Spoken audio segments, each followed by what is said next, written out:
Bonjour, comme vous en avez été récemment informé, la CFTC a signé l'accord introduisant les forfaits jours pour les cadres chez American Express GBT.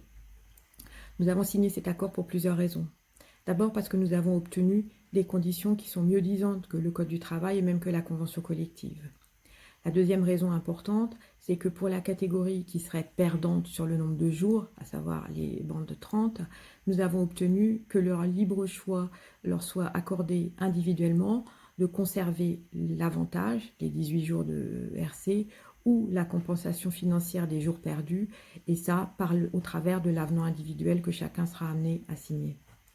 Et enfin, il nous paraissait important de nous mettre en conformité avec la pratique usuelle chez GBT, à savoir que les cadres de longue date déjà fonctionnent comme s'ils étaient en forfait jour, ne comptent ni leurs heures, ni ne les récupèrent, ni ne les font payer.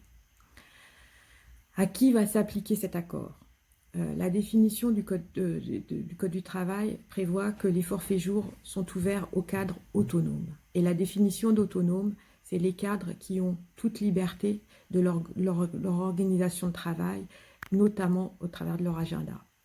Donc, pour nous, il était important de limiter l'accord des forfaits jours aux cadres qui sont exclus de l'horaire collectif de travail, à savoir les plateaux. Et c'est pourquoi nous avons expressément demandé à ce que les team coachs n'entrent pas dans les catégories ouvertes au forfait jour, afin de ne pas augmenter la charge de travail qui pèse sur eux. Si toutefois la direction de Traveler Care évoluait et leur accordait une réelle autonomie dans l'organisation de leur travail et les libérait de l'horaire collectif, il serait toujours possible, bien sûr, de revoir l'application de cet accord. À partir de là, comment ça va se passer? D'une part, la direction va organiser des réunions d'information en WebEx, peut-être en présentiel, pour expliquer l'accord, ce qu'il contient et les avantages et comment ça va fonctionner. Ensuite, tous les cadres concernés recevront individuellement un avenant à leur contrat de travail qu'ils conservent toute liberté de signer ou de refuser. S'ils le refusent, ils restent sous les conditions de l'accord de 35 heures de 99.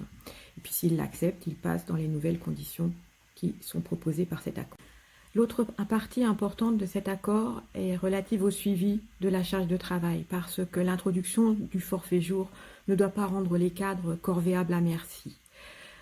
Malheureusement, ce suivi, dans un premier temps, sera manuel et chacun devra remplir un tableau mensuel attestant qu'il a bien eu son repos quotidien, et les jours qu'il a travaillé ou pas. Et aussi devra avoir 2 fois par an, à minima, un entretien avec son management relatif à la charge de travail.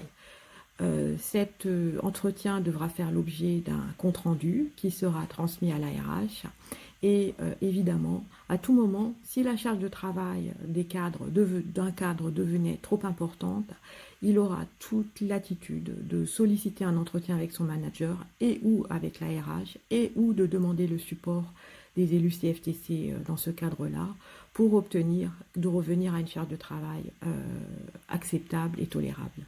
En parallèle à l'accord sur les forfaits jours, la CFTC a également signé l'accord sur le droit à la déconnexion. Cet accord droit à la déconnexion ne s'applique pas exclusivement aux salariés en forfait jour, mais bien sûr à tous les salariés d'American Express GBT. Il n'est malheureusement pas aussi important et aussi large que nous l'aurions souhaité. Nous aurions souhaité un accord sur la qualité de vie au travail, mais c'est une première étape et ça doit permettre d'avoir des alertes sur des cadres ou des salariés qui travailleraient de manière récurrente en dehors des heures normales de travail, le soir, le week-end et ainsi de suite. Pour nous, c'est aussi très très important de nous assurer que les salariés ne soient pas plus royalistes que le roi ou plus GBTistes que GBT soi-même. Et donc, il est important de savoir se déconnecter et préserver l'équilibre entre une vie professionnelle et une vie personnelle.